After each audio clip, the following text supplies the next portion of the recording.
Hello and welcome to all.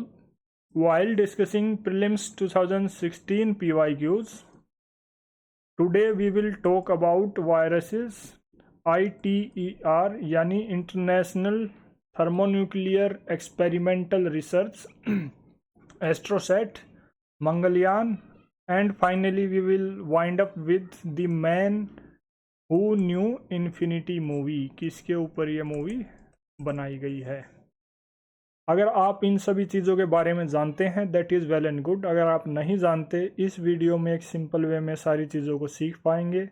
साथ ही साथ आप अपना MCQ सॉल्विंग एप्टीट्यूड डेवलप कर पाएंगे, जो आपकी मदद करेगा ऑब्जेक्टिव क्वेश्चंस को इफेक्टिवली टैकल करने में। आर्ट ऑफ रिवर्स इंजीनियरिंग आपको कैपेबल बनाएगी किसी भी क्वेश्चन की ओरिजिन को ट्रेस करने में। एंड फाइनली कीवर्ड की बेसिक नॉलेज आपको कैपेबल बनाएगी उन क्वेश्चंस को सोल्व करने में जो यूपीएससी हर साल पीवाईक्यू के बेसिस पे पूछती है। साथ ही साथ आप अपने कंसेप्ट्स को क्लियर कर पाएंगे, और अगर आपको ये लगता है आपके कंसेप्ट्स ऑलरेडी क्लियर हैं तो आप उन्हें रिवाइज कर पाएंगे। Let's start with questions. पहला क्वेश्चन आज है, which of the following statements is और आर करेक्ट। किस बारे में? Viruses can infect. वायरसेस यानी विषाणु किसको संक्रमित कर सकते हैं? Bacteria, fungi, plants. Select the correct answer using the code given below. 1 and 2 only, 3 only, 1 and 3 only, 1, 2 and 3। इस पॉइंट पे हर क्वेश्चन में आप वीडियो को पॉज कीजिए, क्वेश्चन को अच्छे से पढ़िए, खुद से सोल्व करने की कोशिश कीजिए। देन आप अच्छे से जो एक्सप्लेनेशन पार्ट है उसको सीख भी पाएंगे और याद भी रख पाएंगे। Correct answer in this case is D, यानी वायरस जो है वो इन तीनों चीज़ों को इन्फेक्ट कर सकता है। वायरस क्या है, बैक्टीरिया क्या है, इनके बारे में लेक्चर 1 में ऑलरेडी बात हो चुकी है। Link will be given in I button. यहाँ एक जो बची हुई चीज़ है दैट इज़ फंगस। इसकी प्लूरल फॉर्म फंगाई होती है, इसके बारे में बात करेंगे। ये एक ग्रुप ऑफ ऑर्गेनिजम्स है जो मेनली ईस्ट, मोल्ड्स, मशरूम्स वगैरह को इंक्लूड कर किए हुए होते हैं। मतलब इन सब को कलेक्टिवली फंगस बोलते हैं। क्या खासियत है इन चीज़ों की या इन ऑर्गेनिजम्स की कि ये यूकारियोटिक होते हैं नेचर में, यानी इनका जो न्यूक्लियस है सेल्स के अंदर वो मेम्ब्रेन बाउंड होता है। हेट्रोट्रोपिक है ये नेचर में, यानी ये अपने खान पान के लिए दूसरे पे डिपेंड करते हैं, खुद से ये खाना नहीं बनाते जैसे पेड़ बना देते हैं फोटोसिंथेसिस से। These are also principal decomposers and they reproduce both sexually and asexually। क्या मेन एप्लीकेशंस इनकी? इंसानों के लिए ये एक बेहद अच्छा खाने का सोर्स है, और ये अलग अलग इंडस्ट्रीज में जैसे एंटीबायोटिक्स, डिटर्जेंट्स, बायोलॉजिकल पेस्टिसाइड वगैरह में भी इनका यूज होता है। This is the image of mushroom.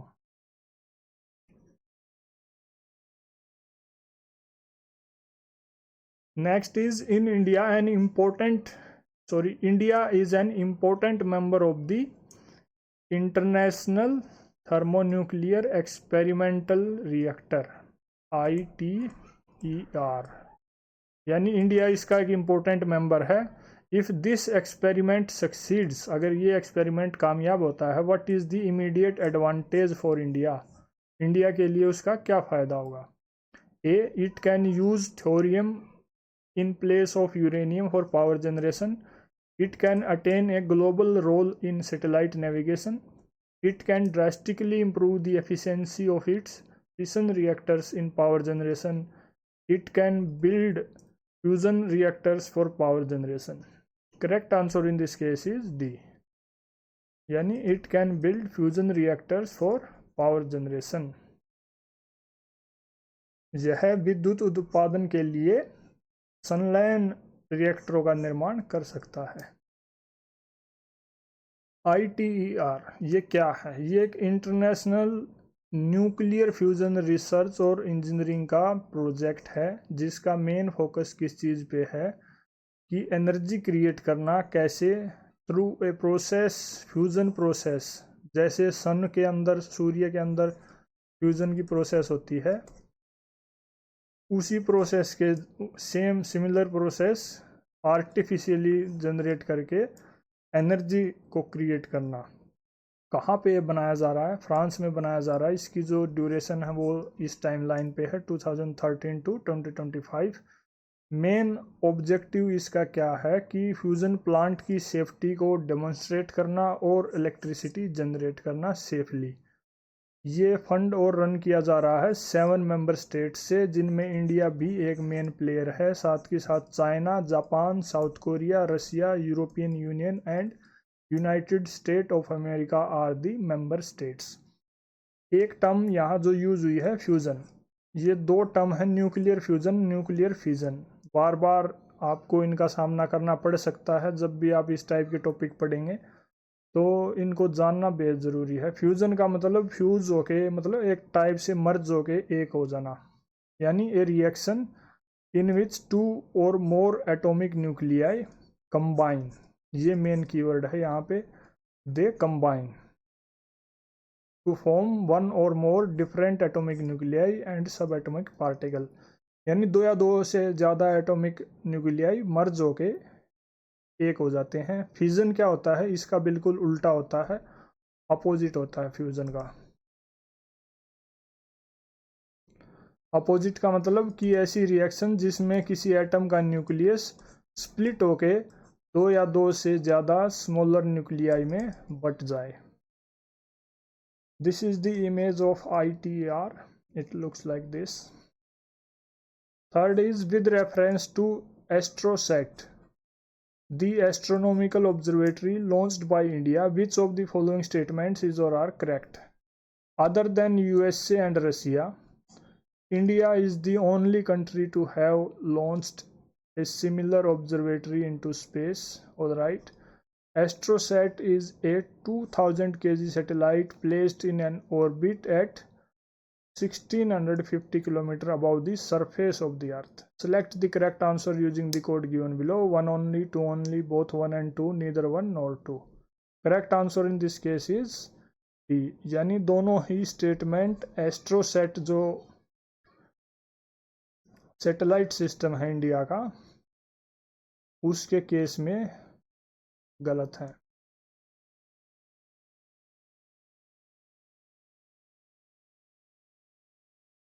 AstroSat ये इंडिया की first dedicated multi wavelength space telescope है। इस टाइप से दिखता है। इसका मेन ऑब्जेक्टिव क्या है कि जो मल्टी वेवलेंथ हैं उनको ऑब्जर्व करना, कहाँ पे जो एस्ट्रोनॉमिकल ऑब्जेक्ट्स हैं उनकी जो वेवलेंथ्स हैं उनको ऑब्जर्व करना स्पेस में, साथ ही साथ न्यूट्रॉन स्टार्स की, ब्लैक होल्स वगैरह की स्टडी करना। It also aim to detect bright x-ray sources in the sky. ये मेन इसके मतलब पर्पज़ हैं। इसको 2015 में लॉन्च किया गया PSLV XL जो लॉन्च व्हीकल है उसका यूज करते हुए। इसका जो इनिशियल मास था 1513 था।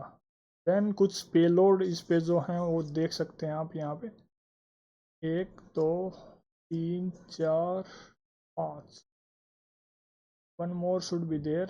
These are the payloads.